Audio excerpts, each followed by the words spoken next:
Hello बच्चों, तो आज से क्लास 12th की मैथ स्टार्ट होने वाली है और आज जो है तो हमारा पहला लेक्चर है जिसमें हम चैप्टर 5 सातत्य तथा अवकलनीयता के बारे में बात करेंगे।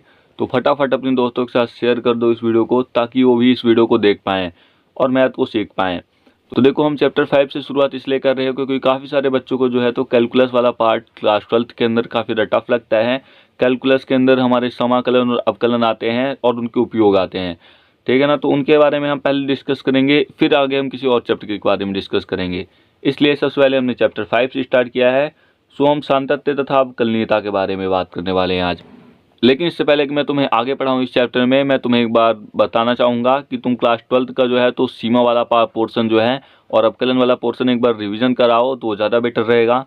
लेकिन अगर नहीं भी करते हो फिर भी काम चल जाएगा, क्योंकि इस वीडियो में जो है तो हम फिलहाल इस चैप्टर के बारे में जानेंगे, थोड़ी इस चैप्टर के बारे में टॉपिक जानेंगे और कुछ क्वेश्चंस करेंगे, ठीक है ना। तो इस वीडियो में हम दो चीज़ें करेंगे।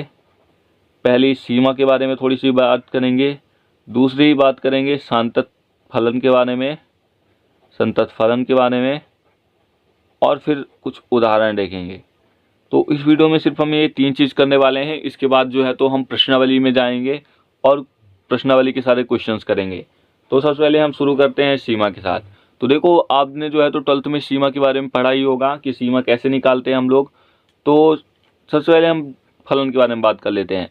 तो 11th क्लास में पहले हमने सेट्स के बारे में पढ़ा, फिर जो है तो संबंध के बारे में पढ़ा, और संबंध में हमने ये पढ़ा कि कुछ विशेष प्रकार के संबंध होते हैं जिन्हें हम फलन कहते हैं।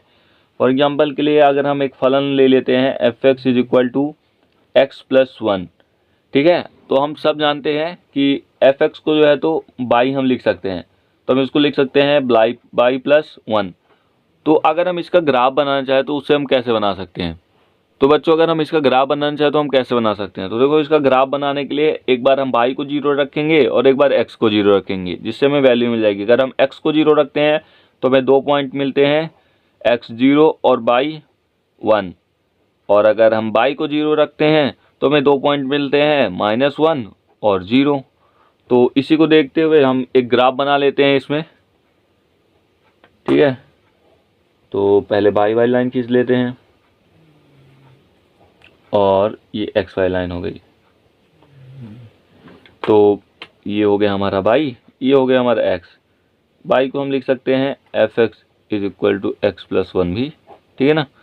तो यहाँ पे हमें ज़्यादा आगे आगे उतना नहीं है क्योंकि यहाँ पे थोड़ी सी चीज़ें ही लिखनी है हमें।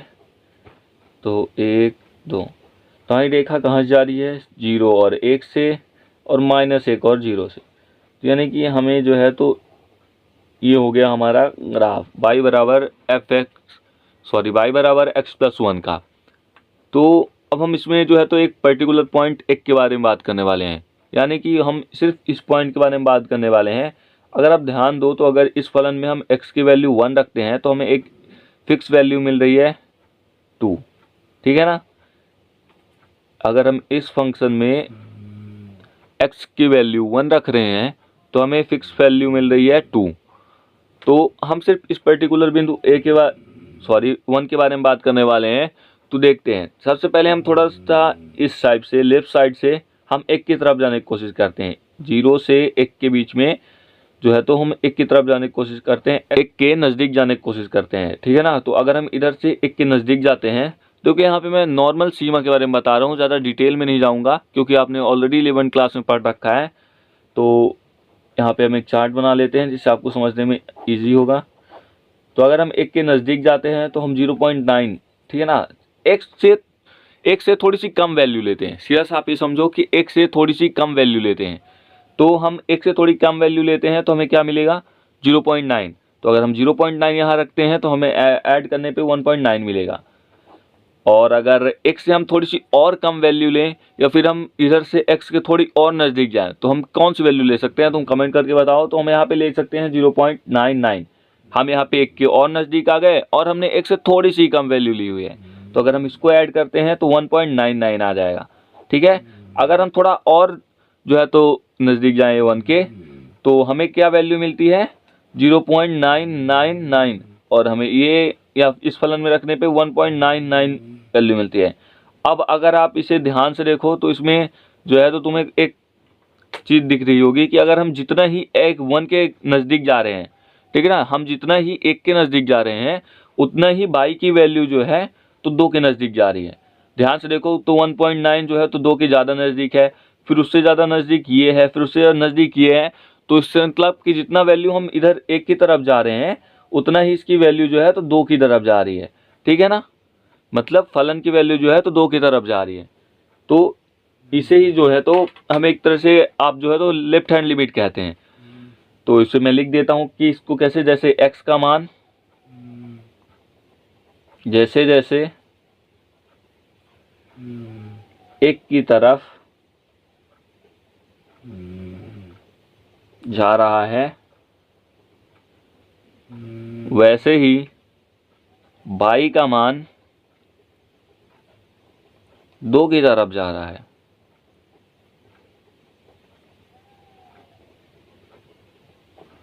ठीक है ना। तो इसे हम क्या लिख सकते हैं, इसे हम लिख सकते हैं f(x) की x बराबर 1 पर, f(x) की x बराबर 1 पर बाईं सीमा क्या है, 2 है। ठीक है, और इसे ही हम क्या कहते हैं, LHL, लेफ्ट हैंड लिमिट। ठीक है ना। अब सेम चीज हम इसे x मतलब सेम चीज जो है तो 1 के लिए हम इस साइड से देखने वाले हैं। अभी जिनको ये 12th में जो है तो जिनको 11th में ये अच्छे समझ में आया होगा उन्हें लग रहा होगा कि ये बोरिंग चल रहा है अभी, लेकिन वीडियो नहीं छोड़नी है आपको, क्योंकि ये बोरिंग नहीं है बच्चों। कुछ लोगों को जो है तो ये चीज़ समझ में नहीं आएंगी, कुछ लोग भूल गए होंगे, तो उनके लिए जस्ट मैं छोटा सा रिवीजन करवा रहा हूँ। सो वीडियो को छोड़ के नहीं जाना है। अगर आपको, मैं यही बोलूँगा कि एक बार फिर भी आपको देख लेना है अगर आपसे आ रहा है तो, क्योंकि आपके जो तो रिवीजन हो जाएगा। तो पहले हम देख लेते हैं, अब इसके बाद RHL यानी राइट हैंड लिमिट के बारे में एक बार हम इस ओर से देख लेते हैं। ठीक है ना। तो चलो देख लेते हैं क्या है। अगर हम इस ओर से 1 के नज़दीक जाते हैं तो हमें कौन सी वैल्यू मिलेगी, इसके लिए भी एक चार्ट बना लेते हैं जिसे समझना आसान होगा। ठीक है ना। तो सबसे पहली वैल्यू हमें मिलेगी 1.1। अगर हम यहाँ पे 1.1 रखते हैं तो हमें यहाँ पे मिलती है वैल्यू 2.1। सेम चीज अगर हम इधर से और थोड़ा 1 के नज़दीक जाते हैं तो हम 1.01 जा सकते हैं और हमें ये वैल्यू मिलेगी 2.01। ठीक है ना। अगर हम थोड़ा और नज़दीक इधर से जाने की कोशिश करें तो हमें यहाँ पे वैल्यू मिलेगी 1.001 और इधर से फलन का मान आ जाएगा 001। ठीक है ना। अगर अब तुम इस वैल्यू को ध्यान से देखो तो इसमें तुम्हें क्या दिख रहा है, जितना ही हम x का मान 1 की तरफ ले जा रहे हैं उतना ही y की वैल्यू जो है तो 2 आ रही है। यानी कि f(x) की x बराबर 1 पर, f(x) की x बराबर 1 पर दाईं सीमा बराबर 2। ठीक है ना, यानी कि राइट हैंड लिमिट। अब यहाँ पे एक चीज मैं क्लियर कर दूं कि ये जस्ट कोइंसिडेंस है कि यहाँ पे जो है तो दाईं सीमा और बाईं सीमा बराबर आ रहे हैं। कई सारे फलन ऐसे होते हैं जिनकी दाईं सीमा और बाईं सीमा दोनों अलग अलग होती हैं।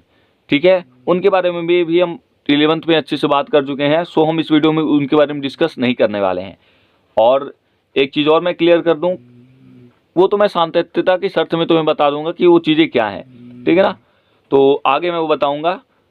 तो चलो अब यहाँ पे आई होप कि तुम्हें लेफ्ट हैंड लिमिट जो है और राइट हैंड लिमिट जो है तो अच्छा रिवीजन हो गया होगा। तुम्हें जो है तो अगर भूला होगा तो एक बार याद आ गया होगा। तो चलो हम देख लेते हैं, थोड़ा संतत फलन के बारे में जान लेते हैं कि आखिर ये संतत फलन क्या है, क्योंकि इस चैप्टर में हम उन्हीं के बारे में डिस्कस करने वाले हैं। तो हमारा अगला टॉपिक है संतत फलन।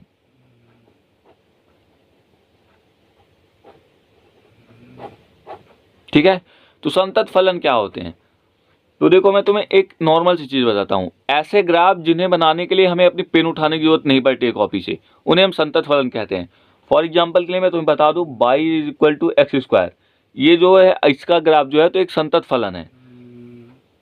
देखो कैसे, अगर हम ये परवलय ग्राफ बनाता है और अगर हम इसका ग्राफ बनाए तो इसका ग्राफ कैसे बनता है, तो देखो बच्चों इसका ग्राफ ऐसे बनता है। और इस ग्राफ को पूरे बनाने में मुझे कहीं भी पेन उठाने की जरूरत नहीं पड़ी है, इसलिए इसे हम क्या बोलते हैं, संतत फलन। ठीक है, संतत फलन। और अगर मैं एक और एग्जांपल दूं तो उसको हो सकता है cos x का ग्राफ। cos x का ग्राफ क्यों, हम अपना पुराना ग्राफ लेते हैं जिससे तुम्हें समझने में आसानी होगी। अगर हम इस ग्राफ की बात करें यानी कि f(x)=x+1 की, तो अगर तुम इस ग्राफ को ध्यान से देखो तो ये ग्राफ भी एक संतत फलन है। ये ग्राफ भी एक संतत फलन है। क्यों? क्योंकि देखो बच्चों, इस ग्राफ को बनाने में भी हमें पेन उठाने की जरूरत नहीं पड़ी है। इस ग्राफ को हमने एक नॉर्मल लाइन खींच के बना दिया था। सो ये भी एक संतत फलन ही है। अब अगर बात करें कुछ और फलनों के बारे में, तो अगर तुम किसी असंतत फलन को लो तो एक असंतत फलन तुम इस तरह से ले सकते हो कि जैसे ये यहाँ पे जाके ऐसा होता है, ये होता है और ये होता है। ठीक है, ये एक असंतत फलन है, क्योंकि इस ग्राफ को बनाने में हमें यहाँ तक जाना पड़ा, फिर यहाँ से यहाँ जाना पड़ा और फिर यहाँ से यहाँ जाना पड़ा, और हमें जो है तो पेन उठाने की जरूरत पड़ी। नॉर्मल सी चीज़, एक आसान सी भाषा में तुम ये समझ सकते हो कि अगर ग्राफ बना रहे हो और अगर तुम्हें पेन नहीं उठाना पड़ा तो वो संतत फलन है, और अगर तुम्हें पेन उठाना पड़ गया तो वो असंतत फलन है। अब मैं यहाँ पे कुछ ग्राफ बना देता हूँ, तुम्हें ये बताना है कमेंट्स में कि वो संतत फलन है या असंतत फलन है। पहला हो गया हमारा साइन एक्स का ग्राफ,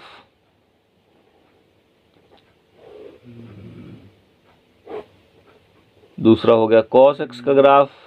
ये टिल इन्फिनिटी तक है, थोड़ा यहाँ पे जगह कम है इसलिए मैं ऐसे बना रहा हूं। और ये हो गया हमारा tan एक्स का ग्राफ।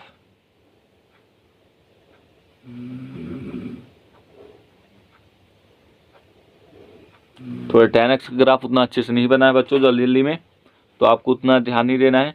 तो देखो, अब बताना है कि जो ये साइन एक्स का ग्राफ है, कॉस एक्स का ग्राफ है और ये tan एक्स का ग्राफ है, इनमें से कौन सा संतत फलन है और कौन सा असंतत फलन है।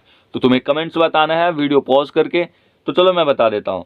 देखो, साइन एक्स ग्राफ पे हमने यहाँ शुरू किया और डायरेक्ट चले गए, और यहाँ पे हमें आगे भी कहीं पे पेन उठाने की जरूरत नहीं पड़ेगी, तो ये एक संतत फलन है।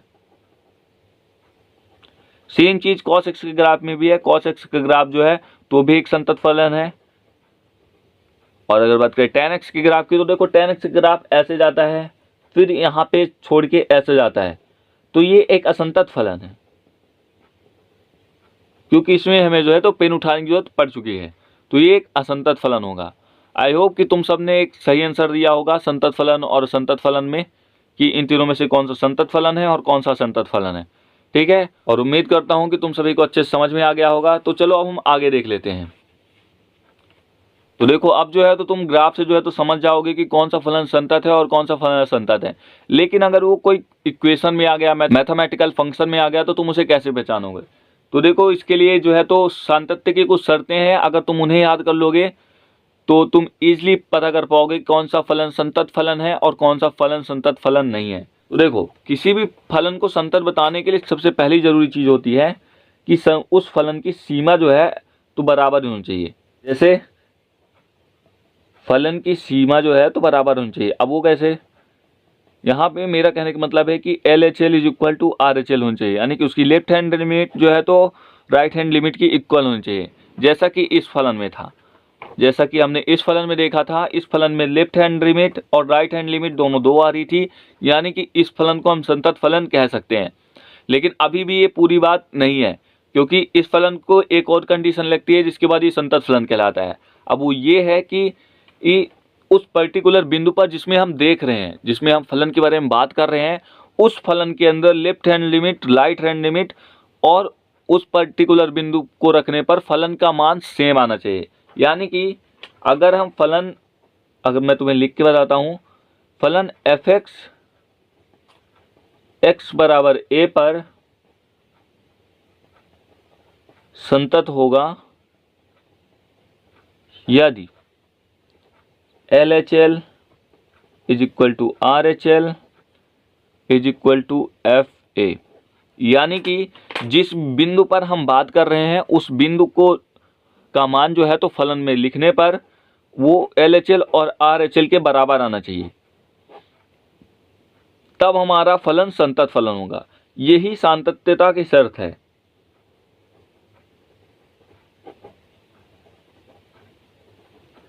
अगर तुम इसे जो याद रखते हो, तो अगर तुम इसे याद रख लेते हो तो तुम्हारा 5.1 कंप्लीटली क्लियर है, क्योंकि इसके अलावा 5.1 में कुछ नहीं है। बाकी जो कुछ थोड़ी बहुत चीज़ें हैं वो तो मैं आगे बता ही दूंगा और क्वेश्चंस करा ही दूंगा, लेकिन तुम्हें जो है तो ये याद रखना है। इसे जो है तो तुम अच्छे से याद कर लो। ये चीज़ तुम्हें याद रखनी है, क्योंकि ये चीज़ काफ़ी ज़्यादा इंपॉर्टेंट है और कई बार ये ऑब्जेक्टिव में भी पूछा जा सकता है। और इसी चीज़ को अगर तुम मैथमेटिकल फॉर्म में लिखोगे तो तुम इस तरह लिख सकते हो, limit x tending towards a minus f x is equal to limit x tending towards a plus f x is equal to f ए।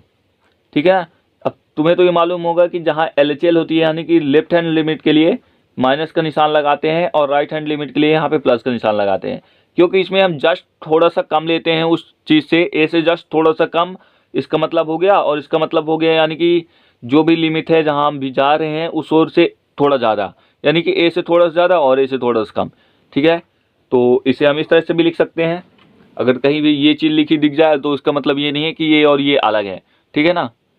तो आई होप तुम्हें सांतत फलन भी समझ में आ गया होगा कि तुम्हें अगर कोई फंक्शन दे दिया जाए तो तुम्हें वो कैसे पता लगाना है। फॉर एग्जांपल के लिए हमने जो पिछला एग्जांपल लिया था जिसमें हमने ग्राफ में से देखा था, लिमिट निकाली थी, इसी से हम ट्राई करते हैं। हमारे पास ये फलन है, ठीक है ना। अभी हमें ये मालूम नहीं है, अभी तो मालूम है ग्राफ देख के कि संतत फलन हो चुका है ये। तो इसमें लेफ्ट हैंड लिमिट और right hand limit already equal आ चुकी है। अब यहाँ पे F1 भी इन दोनों के बराबर आना चाहिए। तो चलो देख लेते हैं वो आता है या नहीं। ठीक है ना। तो हमारे पास फलन है f x is equal to x plus 1, और हम ये देख रहे हैं x बराबर एक बिंदु पर कि यह संतत है कि नहीं, संततता की हम जांच कर रहे हैं। ठीक है ना। तो हम पहले ही LHL निकाल चुके हैं जो कि 2 आ रही है, और RHL निकाल चुके हैं जो कि 2 आ रही है। खैर आप लोग को मालूम होगा कि ये जो LHL और RHL निकालने का तरीका है ये मैंने सिर्फ आपको समझाने के लिए बताया है, बाकी इसके अलग तरीका है। ये तो ग्राफ से हो गया, आप ग्राफ से देखकर पता लगा सकते हो, लेकिन इसके अलावा भी तरीके हैं LHL RHL निकालने के जो कि हम ऑलरेडी यूज कर चुके हैं 11th में, और 12th में हम उन्हीं तरीकों का यूज करेंगे, ना कि हर चीज़ का ग्राफ बनाएंगे, क्योंकि काफ़ी सारे फंक्शन आपके 12th में ऐसे होंगे जिनका आप ग्राफ नहीं बना सकते हो। इसलिए जो है तो आपको सांततता की शर्त याद रखनी है और इस हिसाब से चलना है ताकि आपको किसी भी फंक्शन के ग्राफ बनाने की ज़रूरत ना पड़े। ठीक है। तो अभी फिलहाल हम इसके ग्राफ से ही वैल्यू निकाल चुके हैं, तो हम जानते हैं कि, तो हम इसमें टाइम वेस्ट नहीं करते हैं। तो अगर हम x को इसमें पुट करते हैं तो हमारे पे वैल्यू आ जाती है 1 + 1 2। तो जैसा कि ग्राफ में आ रहा था कि संतत फलन है, तो इसमें LHL RHL equal to F1, यानी कि तीनों की वैल्यू बराबर आ रही है जो कि है 2, यानी कि ये एक संतत फलन है जो कि हम ऑलरेडी जानते थे ग्राफ से। तो ये तो हम पहले से भी जानते थे, तो हम कोई क्वेश्चन लेके देख लेते हैं। तो तुम्हारी बुक का ही क्वेश्चन है तो उसी से हम देख लेते हैं कि वो उसी को हम पता लगा के देख लेते हैं कि वो संतत फलन है या नहीं, उससे तुम्हें एक अच्छा आइडिया हो जाएगा। ठीक है। तो वो क्वेश्चन कुछ ऐसा है, f x is equal to x plus 1 यदि x is greater than and equal to 1 और x² + 1 यदि x इज लेस देन 1। ठीक है ना। तो हमें ये पता लगाना है ये इसकी संतत है ये फलन कि नहीं। अब इस चीज़ का जो ग्राफ है तो तुम बना सकते हो, क्योंकि यहाँ तक तो तुमने सीखा हुआ है, क्यूब तक सीखा हुआ है 11th में ग्राफ बनाना, लेकिन इसके अलावा अगर कोई फंक्शन आ जाता है तो तुम कैसे ग्राफ बनाओगे। इसलिए जो है तो मैं तुम्हें बता रहा हूँ कि इस तरीके से तुम्हें करना पड़ेगा। ठीक है। तो सांतत्य की शर्त याद करो, क्या है सांतत्यता की शर्त है हमारी कि left hand limit is equal to right hand limit is equal to जिस बिंदु पर हम निकाल रहे हैं। ठीक है ना, जिस पर्टिकुलर बिंदु पर हम निकाल रहे हैं। तो उस टाइम पे हमने a माना था, अब ये यहाँ पे एक पर निकालना है। ठीक है ना। सबसे पहले हम देख लेते हैं लेफ्ट हैंड लिमिट, और मैं पहले ही बता दूं कि सांतत्यता की शर्त ये वाला जो चीज़ है तो आपको एग्जाम में नहीं लिखनी है। जो मैं यहाँ से लिखूंगा वो आप एग्जाम में लिख सकते हो, पूरा डायरेक्ट, आपका कुछ नंबर नहीं कटने वाला है। सबसे पहले हम लेफ्ट हैंड लिमिट निकाल लेते हैं। ठीक है ना।